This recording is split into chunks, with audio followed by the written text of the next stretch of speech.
Quality और consistent performance के लिए सिर्फ सिल्वर पंप्स एंड मोटर्स, नाम याद रखना। આગળ વધીએ અને બ્રોકરેજ હાઉસીસના રડાર પર કયા કયા સ્ટોક્સ છે તેના પર નજર કરીશું. સહયોગી યોમિક આપણી સાથે જોડાઈ રહ્યા છે. યોમિક, ગુડ આફ્ટરનૂન. જણાવો કયા કયા રિપોર્ટ્સ અત્યાર સુધીમાં સામે આવે છે? જી યસ, આપણે બ્રોકરેજ રિપોર્ટ જો સૌથી પહેલાં વાત કરવા માગું તો સ્વાભાવિક છે કે હવે આપણે એક ઇન્ફ્રા સ્ટોક છે કે બીજા એનર્જી સ્ટોક છે જે ખાસા બઝિંગ જોવા મળે છે. હવે એ બધા વચ્ચે આપણે બ્રોકરેજ હાઉસ તરફથી સૌથી પહેલાં વાત કરવા માગીશ તો વારી એનર્જીસ ઉપર આપણને અહીંથી રિપોર્ટ આવી છે. હવે વારી એનર્જીસ ઉપર તેઓ હોલ્ડ કરવાના રેટિંગ આપી રહ્યા છે. એટલે તેઓ કહી રહ્યા છે કે તમારી પાસે હોય તેને હોલ્ડ કરો, ટાર્ગેટ ₹2030 રાખો. એમનું કહેવું છે કે ભારતમાં જે સોલાર પેનલ ઇન્સ્ટોલેશન વાર્ષિક 24% દરે વધશે. સ્વાભાવિક છે કે આપણે સરકાર પણ જોઈએ કે ધીરે ધીરે તેઓ સોલાર એનર્જી એટલે કે ગ્રીન ટેકનોલોજી તરફ તેઓ અહીંયાથી વધારે ભાર મૂકી રહ્યા છે. એટલે એવા બધા વચ્ચે તેઓ કહી રહ્યા છે કે અહીંયાથી દર વર્ષે આનું વધારો થશે અને એ જ કારણથી આ કંપનીને ફાયદો થશે. અને બીજું એમનું જે કહેવું છે કે જે સરકારની જે પોલિસી છે એ કંપનીને મદદરૂપ પણ રહેશે. એટલે કે ઓવરઓલ તેઓ હોલ્ડ કરવાનું કહી રહ્યા છે અને સાથે 2030નો ટાર્ગેટ રાખવાનું અહીંથી જાણ કરી રહ્યા છે. નેક્સ્ટ વાત કરવા માંગીશું સિટીનો GSPL ઉપર અહીંથી રિપોર્ટ આવ્યો છે. GSPL ઉપર તેઓ અહીંથી બાય રેટિંગ આપી રહ્યા છે. એટલે કે કહી રહ્યા છે કે ખરીદી કરો, ટાર્ગેટ ₹325 રાખો. અને એમનું કહેવું છે કે જે કંપની નવા પ્રોજેક્ટમાં 3 વર્ષમાં 2100 કરોડ અહીંયાથી ખર્ચ કરશે. એટલે સ્વાભાવિક છે કે કંપનીને અહીંયાથી નવા અમલીકરણનું પ્લાનિંગ છે અને સાથે કે જે નવા પ્રોજેક્ટમાં જે ખર્ચ કરવાથી કંપનીની જે કેપેસિટી છે એ વધશે. સ્વાભાવિક છે કે કંપની કંઈ ને કંઈ અહીંયાથી એડ ઓન કરી રહી છે તો એમની જે ઓવરઓલ જે કેપેસિટી છે, માર્કેટ કવરેજ છે એ ક્યાંક ને ક્યાંક અહીંયાથી પોઝિટિવ જેવું જોઈ રહ્યા છે. અને આ જ કારણથી તેઓ બાય રેટિંગ સાથે ટાર્ગેટ રૂપિયા અહીંયાથી વાત કરીએ તો 325 આપી રહ્યા છે GSPL ઉપર.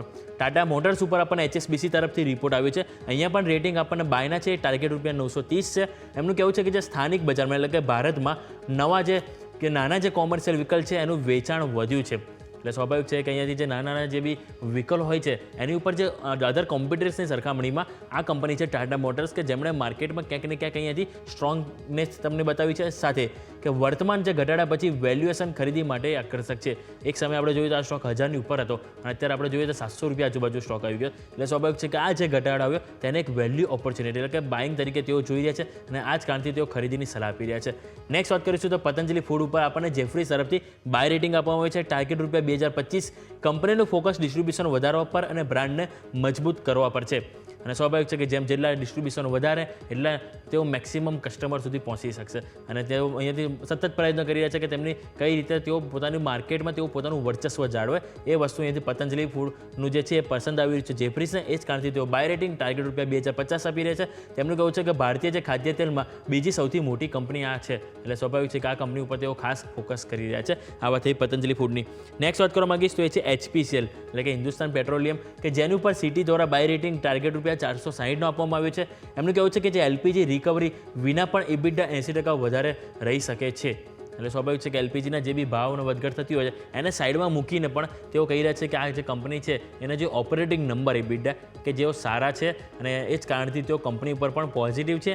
ખરીદીની સલાહ આપી રહ્યા છે. ટાર્ગેટ 460. એમનું કહેવું છે સમયસર મળતા વળતરથી OMCs એટલે કે ઓઇલ માર્કેટિંગ કંપની પર રોકાણકારોનો વિશ્વાસ વધશે. સ્વાભાવિક છે કે જે રીતે ક્રૂડમાં પણ ઘટાડો આવે છે. એટલે ઓવરઓલ આ બધા ઘણા બધા પરિબળો છે કે જે આ બધી કંપનીના લાભદાયક થતા હોય છે. એ જ કારણથી તેઓ અહીંથી ખરીદીની સલાહ આપી રહ્યા છે. UBS તરફથી BSE એટલે કે બોમ્બે સ્ટોક એક્સચેન્જ ઉપર બાયના રેટિંગ ટાર્ગેટ ₹5350 આપવામાં આવે છે. આ સ્ટોક જોઈએ તો આપણે NSE જે એક્સપાયરીમાં ચેન્જીસ કર્યા એ કારણથી આ સ્ટોક ખાસો ઘસાયો હતો. હવે કેવું છે UBSનું કે જે વર્તમાન વેલ્યુએશન એટલે P એટલે કે પ્રાઇસ ટુ ઇક્વિટી રેશિયો 1 વર્ષ ફોરવર્ડ અહીંયાથી થઈ ગયો છે એટલે કે 33x. અને સ્વાભાવિક છે કે ઓપરેટિંગ માર્જિનમાં અહીંયાથી સુધારો શક્ય છે. એટલે ઓવરઓલ આ બધા ઘણા બધા 3-4 પરિબળો છે. સામે બીજું એમનું એ પણ કહેવું છે કે જે સારા બ્રોકર મેનેજમેન્ટના કારણે અહીંયાથી BSEનો માર્કેટ શેર પણ વધ્યો છે. એટલે આ બધા 3 થી 4 જે રીઝન છે કે જેને કારણે તેઓ અહીંયાથી UBS ઉપર ખરીદીની સલાહ આપી રહ્યા છે. ટાર્ગેટ ₹5350 આપી રહ્યા છે અને અત્યારે સ્ટોક આપણને કારોબાર ઓલમોસ્ટ 4000ની આજુબાજુ કરી છે. એટલે સ્વાભાવિક છે કે આપણે ઘણા બધા સ્ટોક જોઈએ BSE છે, HPCL છે, પતંજલિ ફૂડ છે, ટાટા મોટર્સ અને GSPL 5 સ્ટોક છે કે જેની ઉપર બાયના રેટિંગ અને એક સ્ટોક આપણે વાત કરી વારી એનર્જીસ કે જેની ઉપર હોલ્ડના રેટિંગ આપણને બ્રોકરેજ હાઉસ તરફથી આપવામાં આવ્યા છે. આ બધા સ્ટોક છે કે જેને આપણને આજે તો એક્શન જોવા મળી છે પરંતુ આવનારા દિવસમાં પણ એક્શન જોવા મળશે. આ દરેક સ્ટોક છે કે જેને વોચલિસ્ટમાં એડ કરવા જોઈએ. યસ, બિલકુલ. આ બધા જ કાઉન્ટર્સ છે ધ્યાન પર રાખીશું. રિપોર્ટ્સના હિસાબથી યોમિક આભાર આપનો અમારા સાથે જોડાવા માટે.